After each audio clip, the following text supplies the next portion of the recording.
तो निवेदन यह किया जा रहा था कि तीर्थ का दर्शन, तीर्थ में सिर्फ प्रवेश करने से और वहाँ की परिक्रमा करने से, स्नान करने से आपकी आराधना का हजार हजार गुना फल ज़्यादा बढ़ जाता है। गोस्वामी जी ने कितनी चौपाई सुंदर डाली है रामायण के अयोध्या कांड में। राम जी ने पूछा था गुरु जी को, वो गुरु जी कौन से थे? वाल्मीकि जी। उनको पूछा था कि मैं कहाँ रहूं, तो उन्होंने कहा आप कहाँ नहीं है?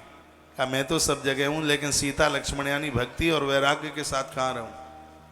तो गुरु जी ने बताया कि जिनके चरण तीर्थ यात्रा के लिए निकलते हैं, हे राम अयोध्या रहना भले ही भूल जाना, लेकिन उनके हृदय में वास करना मत भूलना।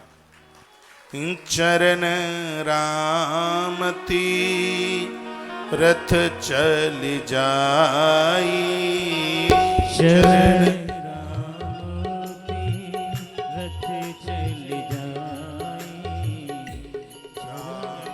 बसहु बिन हे मन माही। चरण राम तीरथ चल जाई, राम बसहु बिन हे मन माही। चरण राम तीरथ चल जाई, चरण राम तीरथ चल जाई, राम बस होतिन ही मन माही। शरण राम तीरथ चल जाई, राम बस होतिन ही मन माही। शरण राम, शरण राम, शरण राम,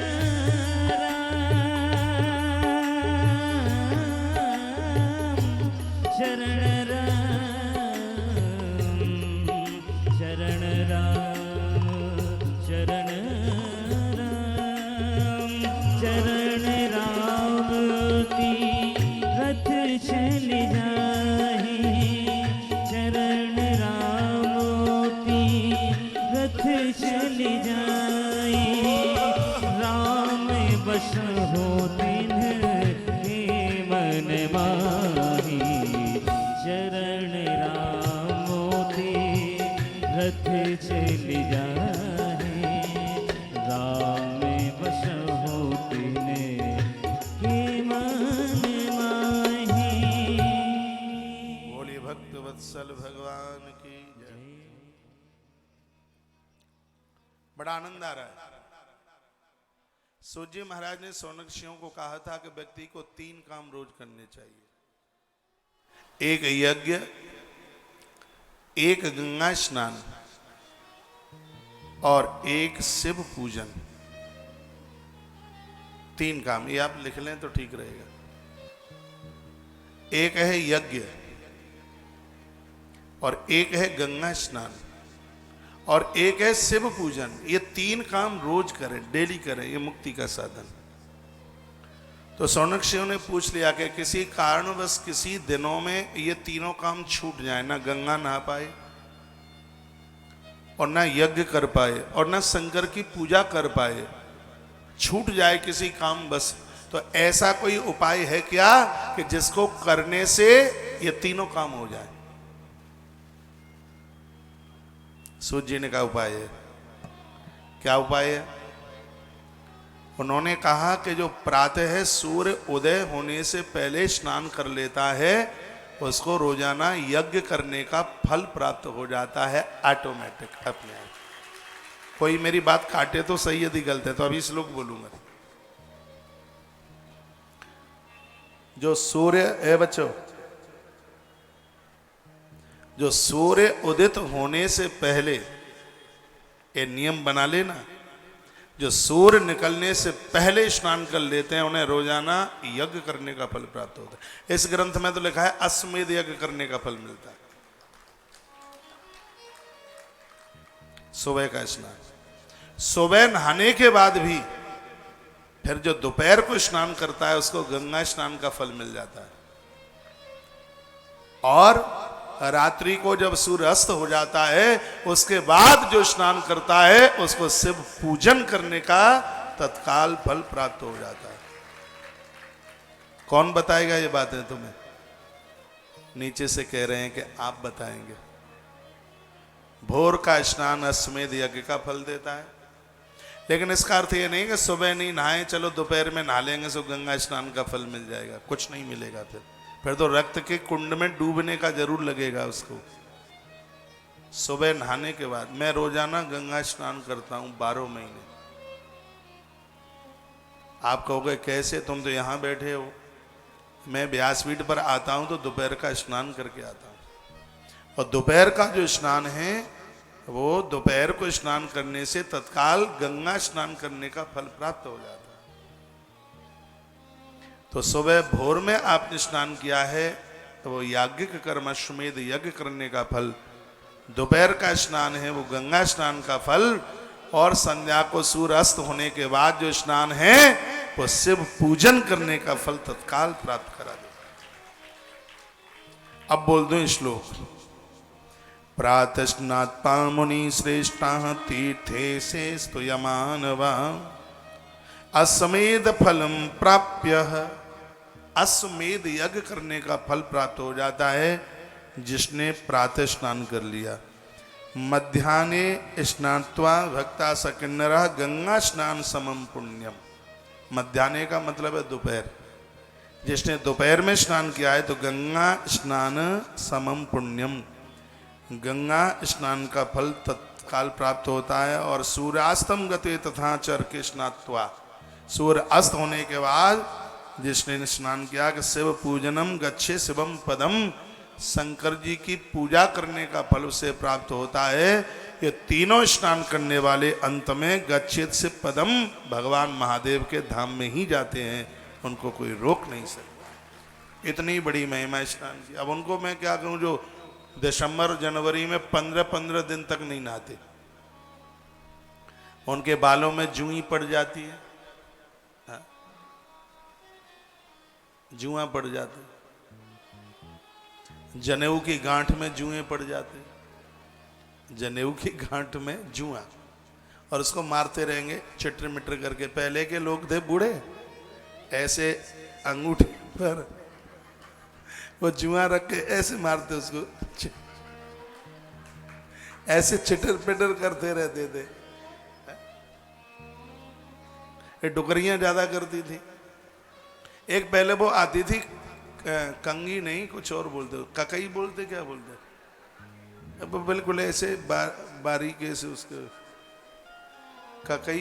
ककई बोलते ना। हाँ, वो किसी के सींग में से बनती, काय में से बनती, उसको बोलते सींग की ककई।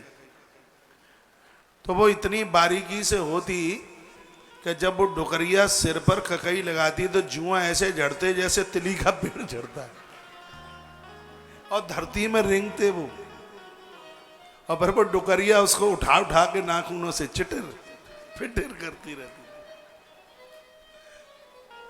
और ये डुकरा थे बूढ़े वृद्ध लोग, जनेऊ पहनते तो जनेऊ की 96-94 की गांठ होती है।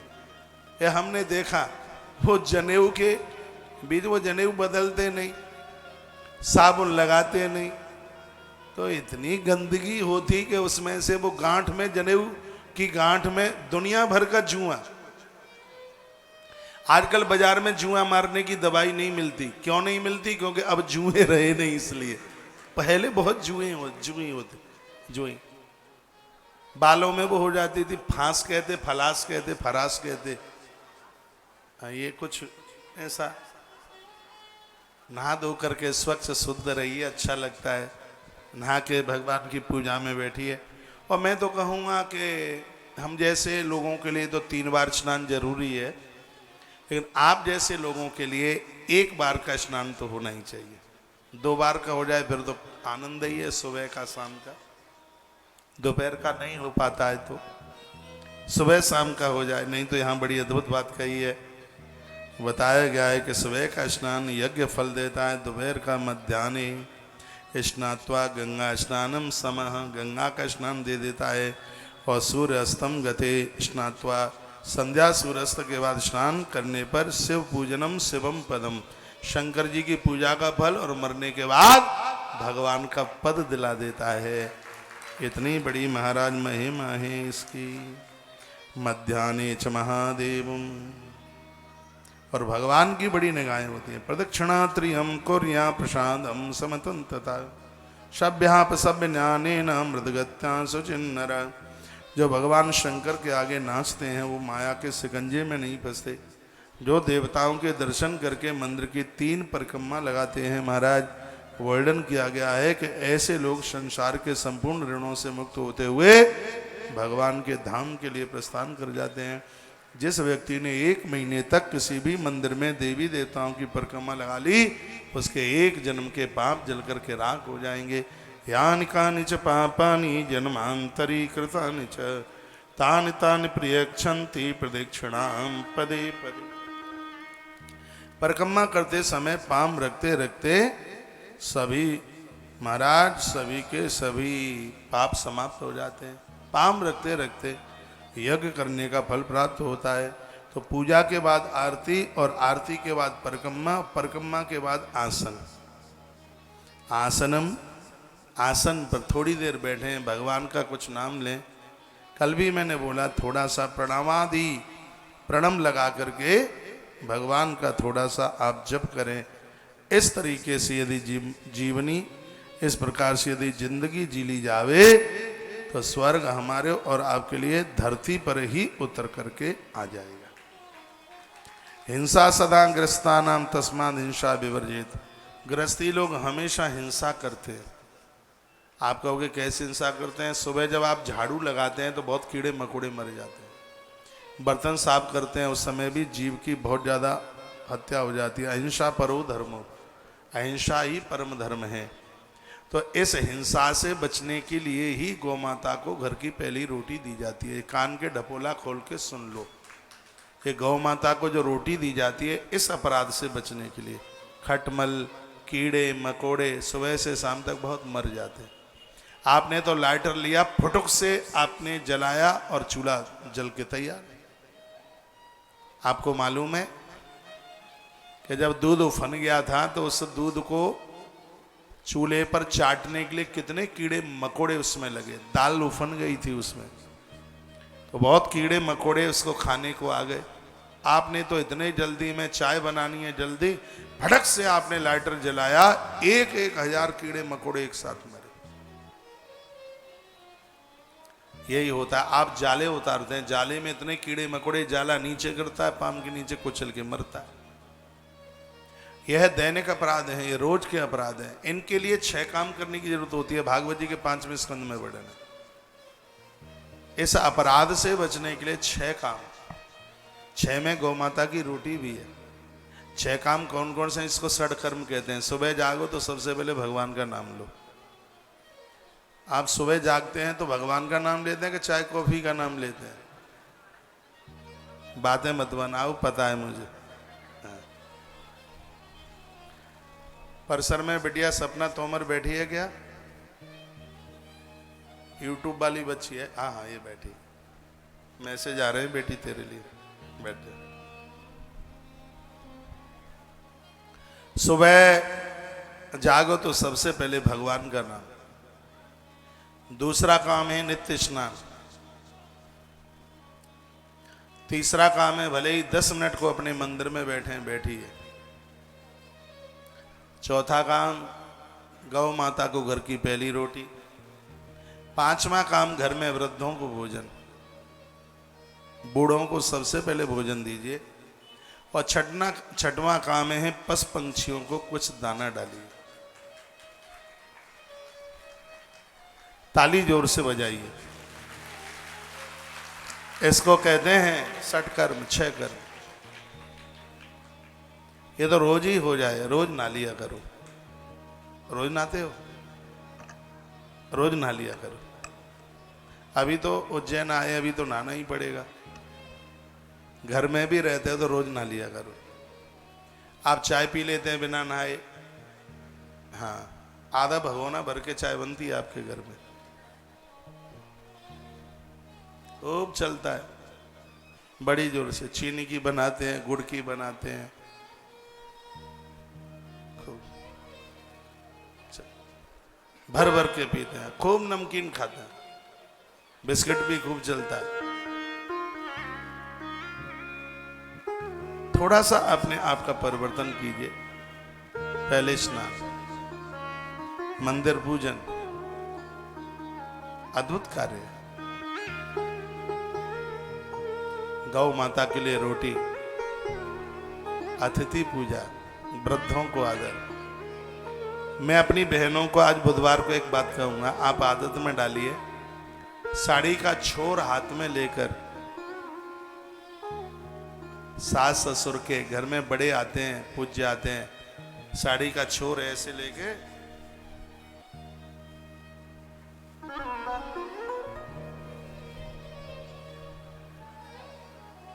कृष्ण तुम्हारी लज्जा की चुनरी सदैव बढ़ाता रहेगा, छोटी नहीं पड़ेगी। भोजन बनाते समय, भगवान की पूजा करते समय और चरण छूकर किसी का आशीर्वाद लेते समय सिर के ऊपर पल्लू होना चाहिए।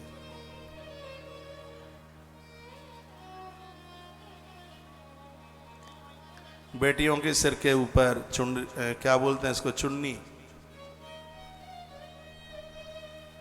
साड़ी पहनने वाली बहन माताएं पल्लू हाथ में लेकर के, सिर ढक करके, ढका हुआ सिर बड़ा मलूक लगता है जैसे आप लग रहे हैं। जो नहीं ढके हमारे कहने से ढक लो, देखो कितना अच्छा लगेगा।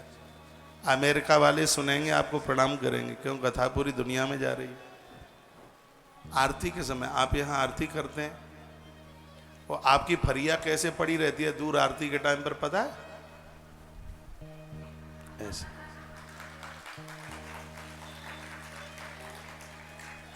आपकी सूनी गर्दनें इतनी बेकार लगती हैं, पूछो ही मत, गलगलिया जैसे।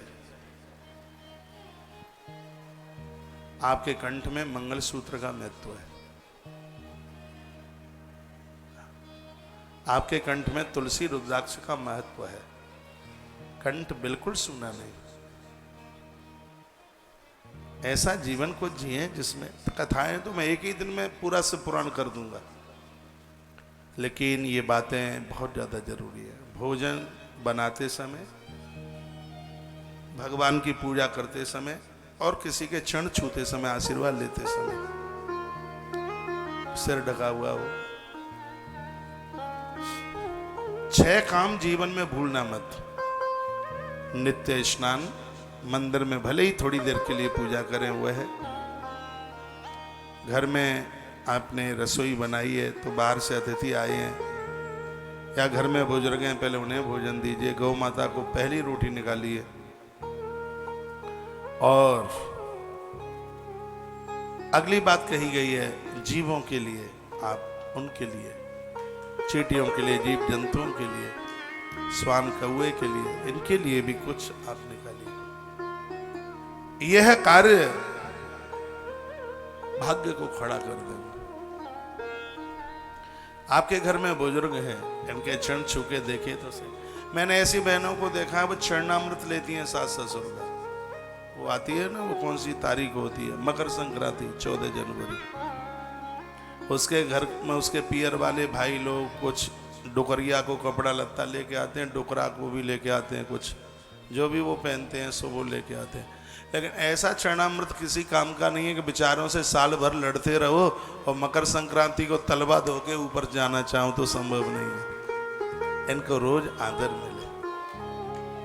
चरणोदक का वर्णन है ब्रह्म पुराण में, बहुत बड़ा सदाचार है ब्रह्म पुराण में। मैंने पूर्व में बोला हुआ, सास ससुर के चरण छूना, और वहां से वो भाई लोग लेके आते हैं। बहन को जब पहला बच्चा होता है तो वो भैया कुछ लेके जाता है, भारी पुण्य है उसका, बर्डन है उसको, बहुत बड़ा पुण्य है। उसके कान बान बच्चे के छिदते हैं तो उसके लिए बाली वो मामा लेके आता है कान में डालने के लिए। तो ये सब चीज़ें तो हमारे ग्रंथों में, सास ससुर के वो पाम छू के चरण, तो कभी वो अपने पति के भी चरण धोती है। पूरी साल भर तो लठिया लेके लड़ती है पति से, पूरा लाठी मार चलता है पूरा साल भर। और संक्रांति वाले दिन 14 जनवरी को फिर वो गंगा जल से पति देवता के हंस हंस के मुस्कुरा मुस्कुरा करके वो चरण धोती है। क्योंकि मेरी ये मकर संक्रांति भी आप लोगों के घरों में पड़ी है, क्यों कथाएं मैंने बहुत करी हैं, तो कहीं न कहीं कथा हुई होगी, किसी के घर में रहा हूँगा। तो वो पटा पर पति के दोनों पाम पीतल की परात में रख कर के वो धो रही थी और वो श्रीमान धुलवा रहा था। उसकी आंख में आंसू आ गए। हमने कहा भाई साहब धुलवा लो, रो क्यों रहे हो? कहा इसलिए रो रहा हूं, ये आज की संक्रांति रोज नहीं पड़ सकती। हमने कहा हुआ क्या? अकेले में बताता है, कहता है महाराज जी सिर्फ पीठ पर इसने लाठी ही नहीं मारी और मेरी सब गति कर दी है, लेकिन आज मेरे चरण धोके चरणोदक ले रही है।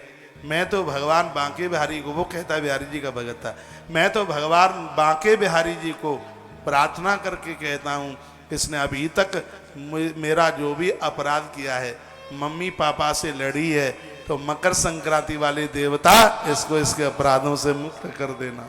आदमी बड़ा सही, बनावटी बातें कुछ भी नहीं है। आप चरणोदक लेते हैं लेकिन वर्ष भर व्यवहार तो ठीक ठाक रखिएगा। खैर आप तो लड़ाकू नहीं है, आप तो सब एमपी वाली माता है, मैं तो यूपी वालों के लिए बोल रहा हूं, आप बुरा न मान लेना, ठीक है? बोलो बांके बिहारी लाल की जय।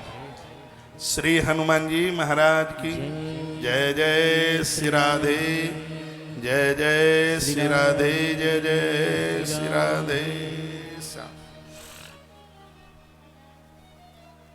तो वर्णन किया गया है कि हिंसा सदा ग्रस्तानाम तद्माद हिंसाम विवर्जे।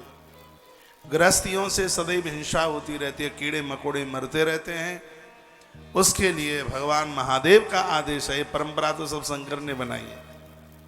उन्होंने कहा ये कार्य जरूर करते रहिए, सुबह जागो स्नान करो, सुबह जागो तो भगवान का नाम लो, फिर स्नान करो, फिर मंदिर में पूजा करो।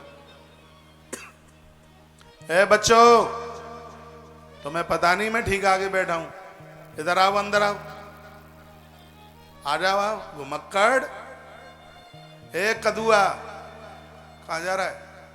अंदर जा।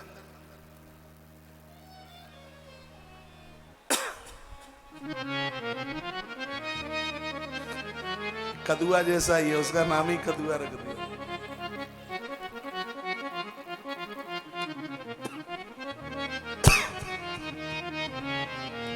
आशुतोष तुम अब डरदानी, आरती हर दीन जन जाने, आरती हर दीन जन जाने। आशुतोषी तुम्हें अब डरदानी, आशुतोषी तुम्हें अब डरदानी। आरती हर दीन जन जानी, आशुतोषी तुम्हें अब डरदानी। आरती हर दीन जन जानी, आशुतोषी तुम्हें हे महादेव,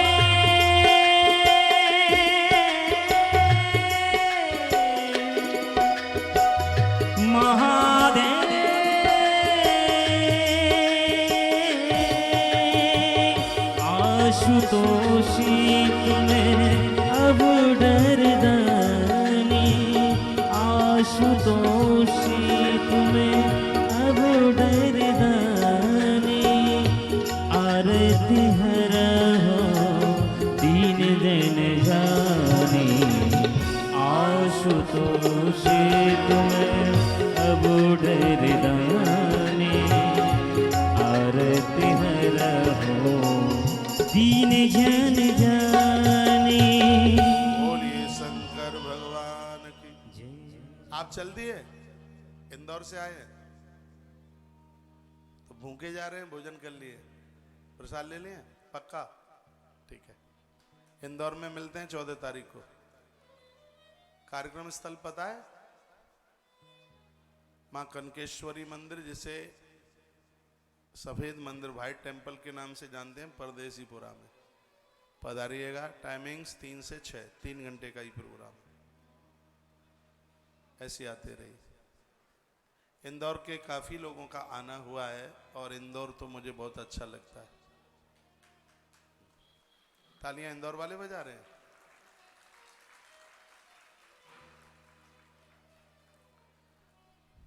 आप में ऐसे कितने लोग हैं जिनको अपने बच्चे अच्छे लगते हैं, जिन्हें अपने बच्चों से प्यार है? हाथ उठा के बता। हाथ, ये डुकरिया को नहीं है क्या? ये बैठी आगे। ये आप में कुछ ऐसे लोग भी हैं जिन्हें अपने बच्चों से प्रेम नहीं है। एक बार हाथ नीचे करो फिर उठाओ। आप में ऐसे कुछ लोग हैं क्या जिनको अपने बच्चों से बिल्कुल प्रेम नहीं है, जिन्हें अपने बच्चे अच्छे ही नहीं लगते?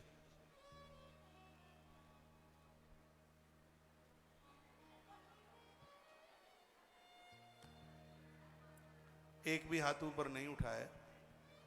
तो जिनको अपने बच्चों से जिन्हें काफी प्रेम है, आप में ऐसे भी लोग हैं जिनको अपनी पत्नी बहुत अच्छी लगती है? मर्द लोग हाथ उठाएंगे।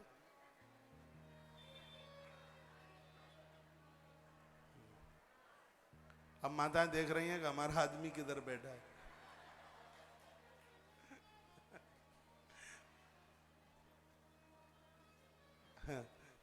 तो इसमें जिन्हें अपनी घरवाली बहुत अच्छी लगती है, जिन्हें अपने बेटा बहुत अच्छा लगता है, उनके लिए एक बड़ा अच्छा श्लोक लिखा है इसमें।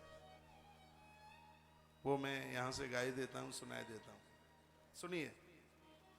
कथा में बोर तो नहीं हो रहे हैं, चुटकुला नहीं सुना रहा हूं, कथा ही सुना रहा हूं। तो इसमें लिखा है, पुत्रेषु दारेषु गृहेषु नृणाम भक्तम यथा चित्त मथादि देवे। इसका मतलब है कि पुत्रेषु पुत्र, दारेषु यानी पत्नी, दारा माने पत्नी, गृहेषु यानी उसमें मम्मी पापा देवर जेठ जेठानी सब कुछ चल करके आ गया है। इसमें वर्णन किया है कि जिन लोगों को परिवार के लोग इतने अच्छे लगते हैं, इतने प्रिय लगते हैं, उससे 1% भी यदि इन्हें भगवान अच्छा लग जाए तो उन्हें मुक्ति मिल जाएगी, सायुज्यता मिल जाएगी। लेकिन दुर्भाग्य यह है कि बेटा भूखा चला जाता है, पति भूखा चला जाता है, आप रो पड़ते हैं। सुबह से रात्रि तक मंदिर में गोपाल जी बैठे हैं, भोग नहीं लगा, कोई फर्क नहीं पड़ता। ये सब पूजा पाठ फिर वो दिखावे का ही रह जाता है। सूत जी महाराज की आंख में आंसू आ गए, वो रो पड़े और वह कहने लगे, हे सोनक सियो, भगवान का भक्त जब घर छोड़ करके बाहर जाता है, प्रभु उसके लिए ऐसे संग संग घूमता है जैसे ब्याई हुई गाय अपने बछड़े के संग संग घूमा करती है। एक पल के लिए उसको वो छोड़ती नहीं। अपने भक्त को भगवान ऐसे ही नहीं छोड़ता। लेकिन यह संसार पुरुष पत्नी में, पत्नी पति में, बच्चों में, ग्रस्त और परिवार में प्राय है ईश्वर को भूल करके अपनी दुर्गति को नौता दे देते हैं। इसमें अद्भुत ढंग से वर्णन किया गया है, बताया गया, तेसाम न दूर परमश्व लोके, जो ईश्वर को अपने आप से कभी दूर नहीं मानते, नित्य उसका चिंतन करते हैं, उन स्त्री पुरुष के परलोक को संभलने में कोई रोक नहीं सकता, उनके आत्म उद्धार आत्म कल्याण को कोई रोक नहीं सकता। भगवान को आपकी वस्तुएं नहीं चाहिए, आपका मकान आपके लिए, आपकी दुकान आपके लिए, आपके भोग सब आपके लिए है। वो तो सिर्फ आपसे सिर्फ और सिर्फ प्रेम चाहता है, आपसे प्रेम मांगता है। जैसे पांडाल में जानने वाले हैं, वो जान सकें तो जाने, भगवान को सिर्फ आपसे स्नेह और प्रेम चाहिए। ये मैं अपनी व्यासपीठ से बोल रहा हूँ, अयोध्या की धरती पर बैठकर बाबा तुलसी बोल रहे हैं बात, और ये चौपाई आपसे आती है, गाइए मेरे साथ। राम ही केवल प्रेम प्यारा, राम ही केवल प्रेम प्यारा, हमरे जीरो जानने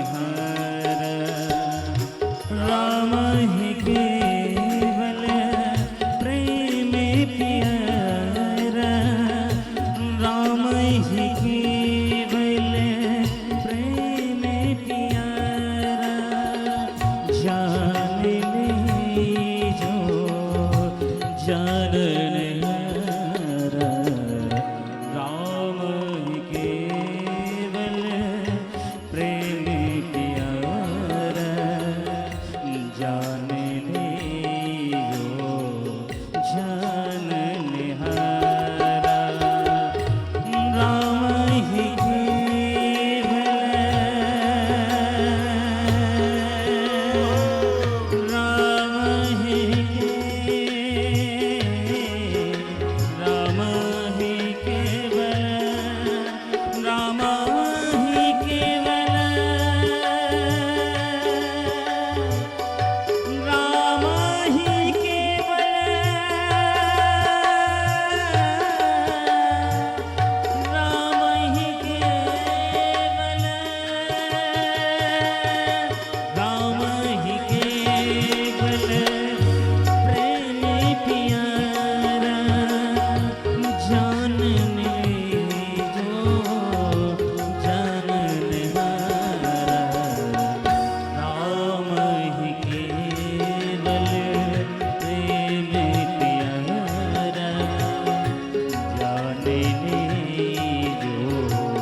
बोलिए शंकर भगवान की। परमात्मा को सिर्फ आपका प्रेम चाहिए। ईश्वर से प्रेम करने पर ही तो भक्ति बढ़ती है। भक्तिहीना नरा सर्वे भवे परम कारणे। भक्तिहीन व्यक्ति संसार के दुखों से कभी मुक्त नहीं हो सकता। ये लिखने लायक बात है। भक्ति स्वतंत्र सकल गुण खानी, संपूर्ण गुणों का खजाना है। और भगवान भक्ति युक्त लोगों के ऊपर बड़ा प्यार करते हैं, प्रेम करते हैं। पुण्य रघुवीर है भगत प्यारी। और जो धन से प्रेम करते हैं तो माया खलु नर्तकी बिचारी। उसको तो नर्तकी कहा गया है, उसको खलु का, उसको दुष्टा कहा। भक्ति युक्त जीवन जीने के लिए पुत्रे सुधारे सुग्रेश नृणाम भक्ता यथा चित्त मथा देवे। जितना आपका चित्त घर द्वार परिवार बच्चे पत्नी पति में लगता है, उसका 1% भी आपका चित्त भगवान में लग जावे तो धरती आपके लिए वैकुंठ शिवलोक बन जाएगा, कल्याण हो जाएगा। ईश्वर से प्रेम प्रीति, भगवान को आपके 56 भोग नहीं। ये हम भगवान का भोग लगाते हैं, इसमें हमें संतुष्टि मिलती है। और बड़े आनंद के साथ कह रहा हूं, कल वहां मंदिर में कोई लोग बैठे हुए थे, पता नहीं पुजारी थे कौन थे। जब मैं मंदिर से शंकर जी को सिर के ऊपर रख करके उधर से जब निकल रहा था और 56 भोग लगा कल वहाँ, तो वो क्या कहते हैं कि मैं बहुत लंबे समय से यहाँ रह रहा हूँ, लेकिन इन हनुमान जी का 56 भोग पहली बार लगा है। कितनी बड़ी कृपा है हनुमान जी की, 56 भोग पहली बार लगा। तो ऐसा नहीं है कि हनुमान जी को हमारे 56 भोग के बिना वो वहां भूखे बैठे हों, ऐसा बिल्कुल भी नहीं है। हनुमान जी तो खुश ही है, वो तो हर क्षण हर पल प्रसन्न है। लेकिन ये सब कुछ करने पर उसके भक्तों को आनंद की अनुभूति होती है। भक्तों को अच्छा लगता है, उन्हें खुशी प्रसन्नता होती है। हमारी किसी भी चीज की जरूरत भगवान को नहीं। ये आप देख रहे हैं, ये कल का ये 56 भोग लगा है, देखो बजरंगी शूरमुखी हनुमान। 2017 में मैं खुद ही इस जगह को बुक करने आया।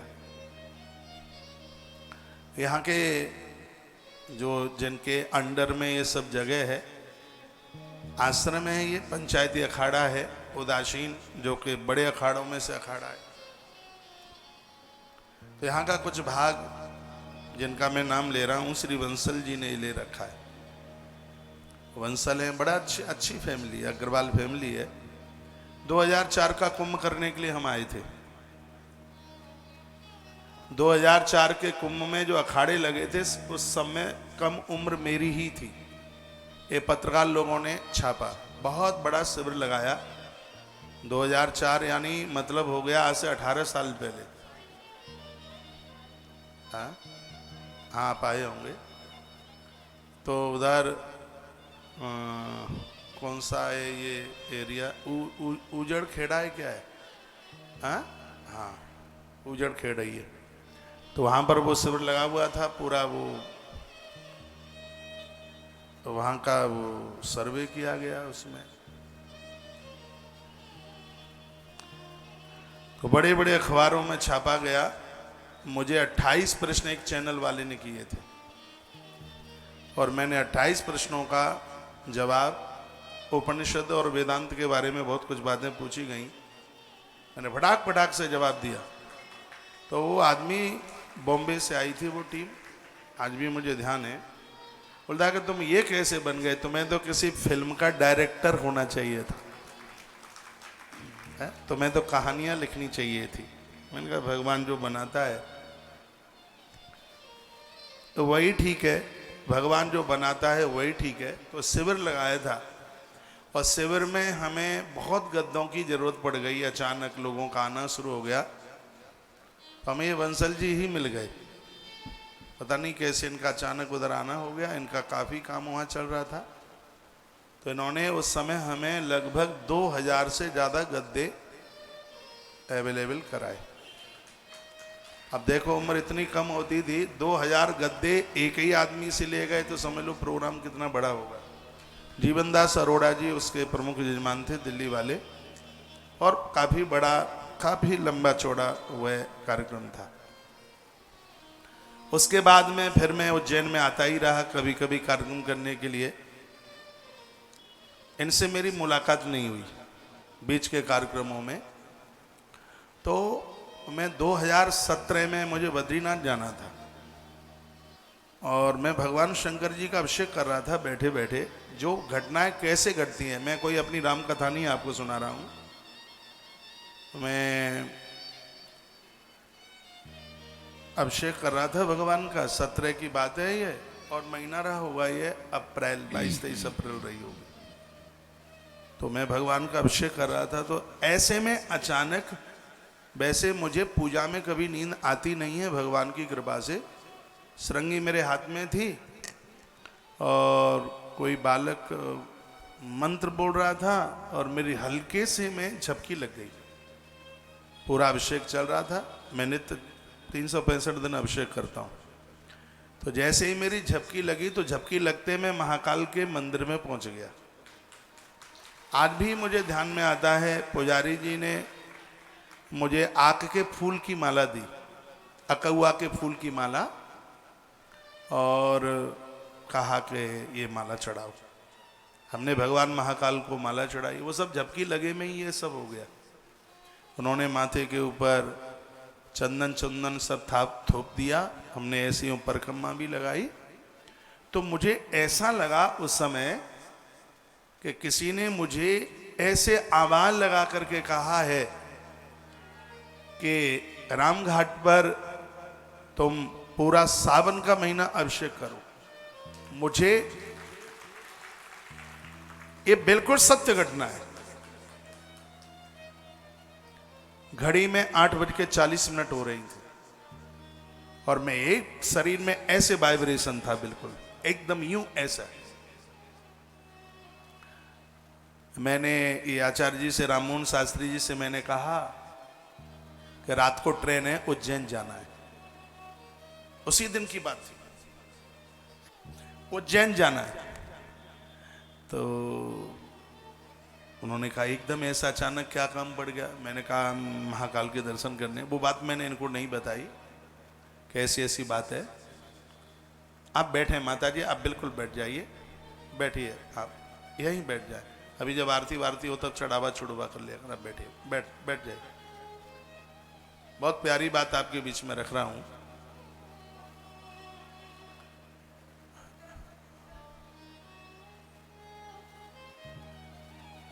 बैठिए। तो रिजर्वेशन वगैरह तो कुछ था नहीं,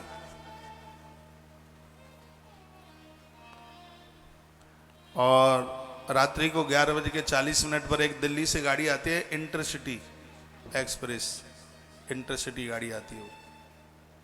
तो उसमें हम दोनों आदमी बैठ लिए। पहले वो स्लीपर वाले में बैठे तो उसमें इतनी भीड़ भाड़ ज़्यादा थी, पाम रखने को जगह नहीं। गाड़ी थोड़ा सा आगे कोटा बोटा होके आई, थोड़ा आगे स्टेशन पर हमने वो डिब्बा चेंज करके AC 3 टायर में जा कर के हम पहुंच गए। टिकट बहुत ही चालू वाली, जनरल वाली होती है। टीटी आया, टीटी ने फाइन वाइन लगाने की बहुत बड़ी बात कही। इतना फाइन कि हमारी जेब में भी नहीं था पैसा दोनों आदमी को। तो हम दो ही थे और तो कोई था नहीं। तो उस आदमी को बोला, कहा कैसे ऐसे अचानक प्रोग्राम बन गया। अच्छा आदमी, सज्जन था। तो फाइन फुइन तो कुछ लगा नहीं। उन्होंने कहा कि आपकी जनरल टिकट है, उस भीड़ वाले डिब्बे में बैठ जाइए। हमने कहा नहीं, आप हमारी ये कोई टिकट बना दीजिए। उन्होंने टिकट बनाई वहाँ की, जो भी उसका पैसा, फाइन नहीं लगाए। तो हम यहाँ पर पहुँचे, हमने कहा रामघाट जाना है। तो हम दोनों भी महाकाल दर्शन करने को नहीं गए, बस वहाँ जाना है। वहाँ जाके स्नान किया रामघाट पर। तो जैसे ही लौटे तो इस पर लिखा हुआ था, बोर्ड लगा हुआ था, ये सगुन सेना, ये गार्डन का। यहाँ के महाराज जी को मैंने 2004 के कुंभ में उनके दर्शन किए थे, उदासीन अखाड़े के जो महात्मा जी। मैंने कहा एक बार इस आश्रम में जाना है। तो जैसे ही मैंने प्रवेश किया तो मेरी मेमोरी तो इतनी बड़ी ज़बरदस्त है कि जिसने 2004 में मुझे 2000 गद्दे दिए उसको मैं भूलता कैसे। तो 2017 में यही जैसे ही मैं घुसा तो ये बंसल जी सीधे मेरी आंखों के सामने। इनके बच्चे को मैंने छुटकन्ना इतना सा देखा, वो मुझे जुबान दिखाई दिया, वो प्रतीक। तो पहचान उन्होंने भी लिया मुझे, हाल ही पहचान। मैंने कहा और कैसे हैं कैसे हैं कैसे हैं। उस दिन मंगलवार था। इन्होंने एक कमरा यही खोल दिया जिसमें मैं अभी रुका हूं। मैंने कहा महाकाल का दर्शन करना है और आज हमें रुकना है। और बहुत आराम से, बड़ी प्रसन्नता के साथ में उन्होंने वो कमरा खोला। मंगलवार था और मैं मंगलवार का उपवास करता, सुंदरकांड सुनाता। सफर करके आया तो हम यहाँ खड़े खड़े, जहाँ से गेट ये खोलते हैं, हम यहाँ पूछ रहे थे कि यहाँ से कोई हनुमान जी का मंदिर होगा क्या कहीं, तो हमें वहाँ सुंदरकांड सुनाना है। तो एक महात्मा टाइप का कोई खड़ा हुआ था, मंदिर तो बहुत पुराना ही यही है। कहाँ है? तो उसने वो बता दिया, बरगद का पेड़ था। हम और ये शास्त्री जी दोनों थे। तो हमने हनुमान जी को सुंदरकांड सुनाया, हवन किया वहीं दरबार में, उनकी पूजा करी हमने। बहुत आनंद हुआ। और हनुमान जी से हमने कहा कि 1 महीने का सावन यहीं तुम्हारे दरबार में होना चाहिए। सुंदरकांड करके हमने उनको ये एप्लीकेशन लगा दी, ये बात बोल दी। और फिर हम महाकाल भगवान का दर्शन करके चले गए। इनको नहीं बताई हमने ये बात। तो हम वहां से दर्शन करके आए। फिर हमने इनको बोला, ये थोड़ी सी टीन पड़ी हुई थी, ये सामने वाली है, और यहाँ थोड़ा बनाने का ये हिसाब किताब था। फिर मैंने इनको बात कही, बंसल जी ऐसी ऐसी बात है, हम 1 महीने का एक अनुष्ठान करना चाहते हैं, 1 महीना तो यहाँ पर भगवान शंकर के अभिषेक करेंगे। वो बोले कितने क्या लोग होंगे? हमने कहा होंगे हम 10-5 लोग तो होंगे ही। तो हम अभिषेक करेंगे पूरा 1 महीना। कथा कुथा का कोई ऐसा प्रोग्राम था नहीं, वो तो झपकी लगी थी तो उसमें आदेश था। तो हमने कहा हमें 1 महीना अभिषेक कराना है। उन्होंने कहा बहुत ज़्यादा फंक्शन यहाँ होते रहते हैं और यहाँ इतनी भीड़ भाड़ होती है, तो आप हमें पहले बता दें, क्योंकि फिर ये सब खाली पड़ा रहेगा तो नुकसान हो जाएगा। हमने कहा कि जो ये चद्दर दिखाई दे रही है, इसमें से हमें आधा हिस्सा दे देना, बस इतना सा ही सामने दिखाई दे रहा है, इसमें से आधा हिस्सा दे देना और हम 10-5 लोग बैठ करके वहीं शंकर जी की पूजा कर लेंगे, इधर तुम्हारी रसोई में यहाँ आकर के प्रसाद बना लेंगे और हमें 1 महीना सावन का महीना यहाँ निकालना है। तो हमने उनको जगह बुक कराई। उन्होंने बोला कि थोड़ा मैं बेटे को बुलाता हूँ, और उनका बेटा आया। इतने में हमने कहा कि क्यों आधी चद्दर क्यों, हम बाहर से अपने लोगों को नहीं बुला सकते क्या? सावन का महीना है, सब लोग आ जाएंगे। तो वो भी यहाँ पर बने और कथा भी करे देते हैं, क्या दिक्कत है, कथा भी कर देंगे। महादेव को राम कथा बहुत प्रिय है, तो उनको हम रामायण सुनाई देते हैं। तो वो शास्त्री जी बोले, राममोहन शास्त्री जी कहा, हाँ महाराज जी ये तो बिल्कुल ठीक हो जाएगा, बढ़िया हो जाएगा। तो बाहर से लोग आएंगे, फिर उनके लिए जगह, तो इनकी जो श्रीचंद धर्मशाला है जिसमें आप लोग सब रुके हुए हैं, उसको इनसे किराए पर लिया। ऐसा लग रहा था कि हनुमान बोल रहा है पेट में बैठ करके। फिर इनको बोला कि कथा के लिए एक छोटा सा पंडाल भी चाहिए। कितना बड़ा, 30 बाई 60 का छोटा सा लगा देना, ये तो बहुत बड़ा पंडाल है। वो जो भी पैसे पूछों की बात हुई, अब मैं नहीं बताऊंगा कितने की हुई, लेकिन ठीक ही हुई। सब बुक करा दिया उसको प्रोग्राम। हनुमान जी के दरबार में मैं एक बात बोल के गया था, मैं हनुमान जी को बोल के गया, जितने दिन मेरा यहाँ रहना हो खुला हुआ भंडारा चलना चाहिए, रामदूत ये जिम्मेवारी तुम्हारी है। यह कह करके मैं चला गया बद्रीनाथ कथा के लिए।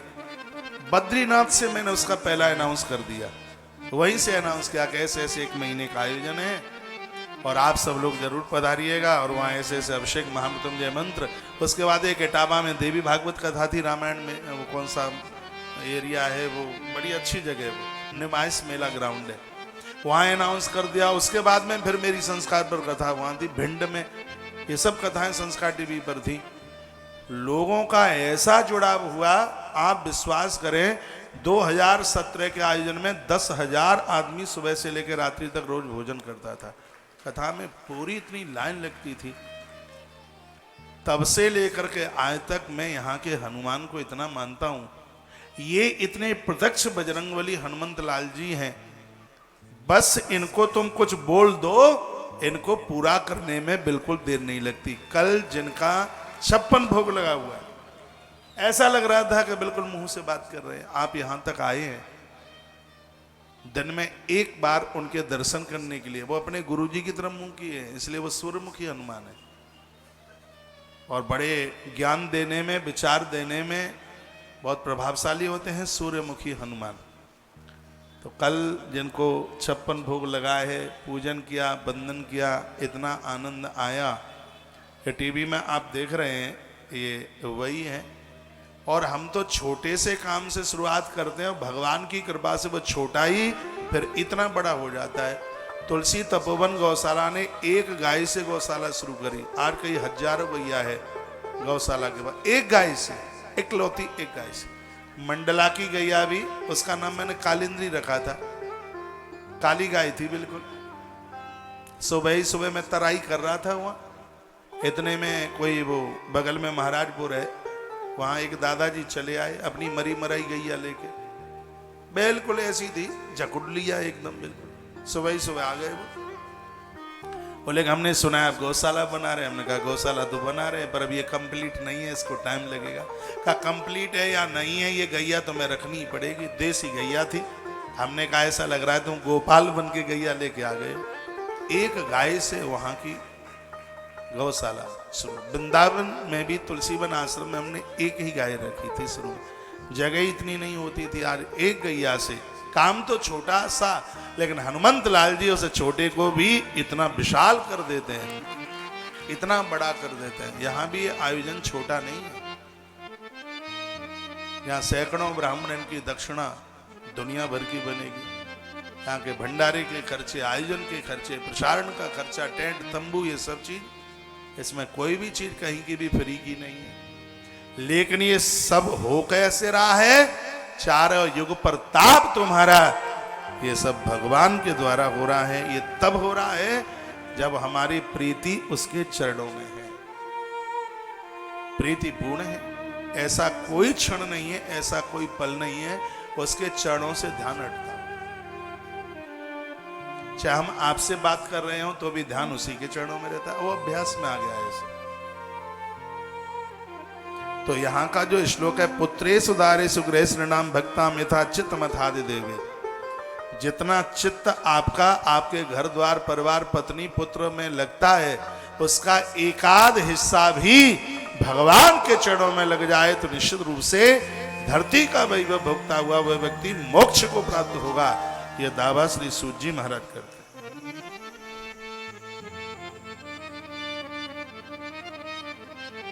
भगवान के साथ बड़ी बारीकी से और प्रेम के साथ में जुड़िए, क्योंकि भक्तहीना नरा सर्वे भवे परमकार।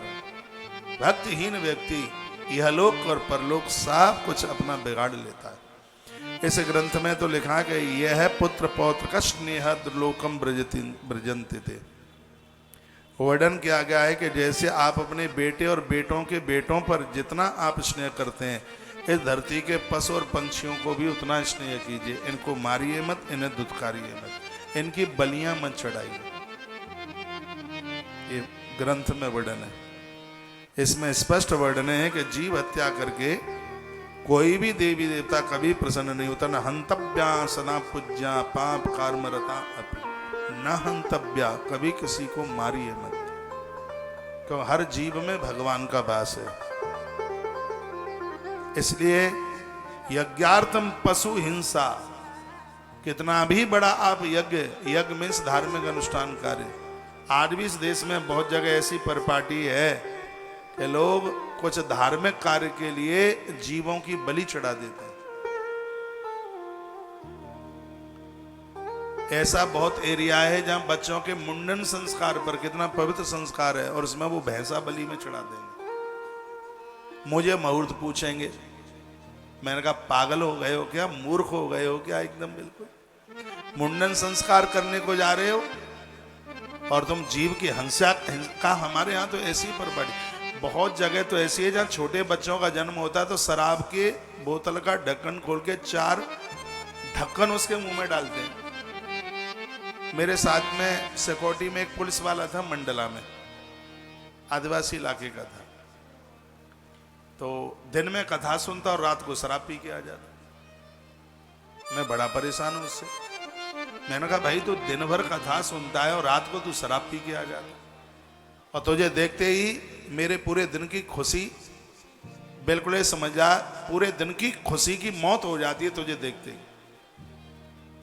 तो बोलता है मैं क्या करूं महाराज जी, ऐसी जगह का जन्मा हुआ हूं, हम लोग जन्मे हैं तो 4 ढक्कन बोतल के तो जन्म में ही मुंह में डाले गए हैं, मेरा अपराध क्या है? बोले कि हमारे यहां बच्चों की मौत हो जाती है यदि जन्म लेते ही मुंह में शराब न डाली जाए तो। मैं उस गांव में गया, वो मंडला के पास गांव है, वो वही मुझे लेके गया। पूरा गांव इकट्ठा हुआ। ये परपाटी 100 साल से चल के आ रही होगी। शराब मुंह में नहीं डालोगे तो बच्चा मर जाएगा, शराब मुंह में नहीं डालोगे बच्चे की मौत हो जाएगी। वो लोग मिले, जानकार लोग मिले। हमने कहा देखो मैं परमात्मा तो नहीं हूं, साधारण सा आदमी हूं। यदि शराब मुंह में डाले बिना यदि बच्चे की मौत हो जाए तो चाहे जितना बड़ा फाइन लगा देना तो। और भगवान की कृपा से उस गांव में मुंह में शराब डाली जाती थी, वो बंद हो गई, सगरे बच्चे सुरक्षित है, किसी को कभी कुछ नहीं हुआ। लोग क्या कहते हैं कि यदि हम ये बलि नहीं चढ़ाएंगे तो हमारी वंश वृद्धि रुक जाएगी। मैंने कहा इसको बंद करके तो देखो। संतानें हो नहीं रही थी, जब से मुर्गे और बकरे काटना शुरू किया है उनकी बहुओं के यहां ट्विंस औलादें हुई हैं, 2-2 बच्चे एक साथ जन्म लिए। हमारे ग्रंथ इसकी बहुत बड़ी घोर निंदा करते हैं। वो कहते हैं कि आप यज्ञार्थम पशु हिंसा, यज्ञ के लिए यदि आप पशुओं की हिंसा कर रहे हैं, पशुओं को मार रहे हैं, कोई भी देवी देवता प्रसन्न नहीं हो सकता।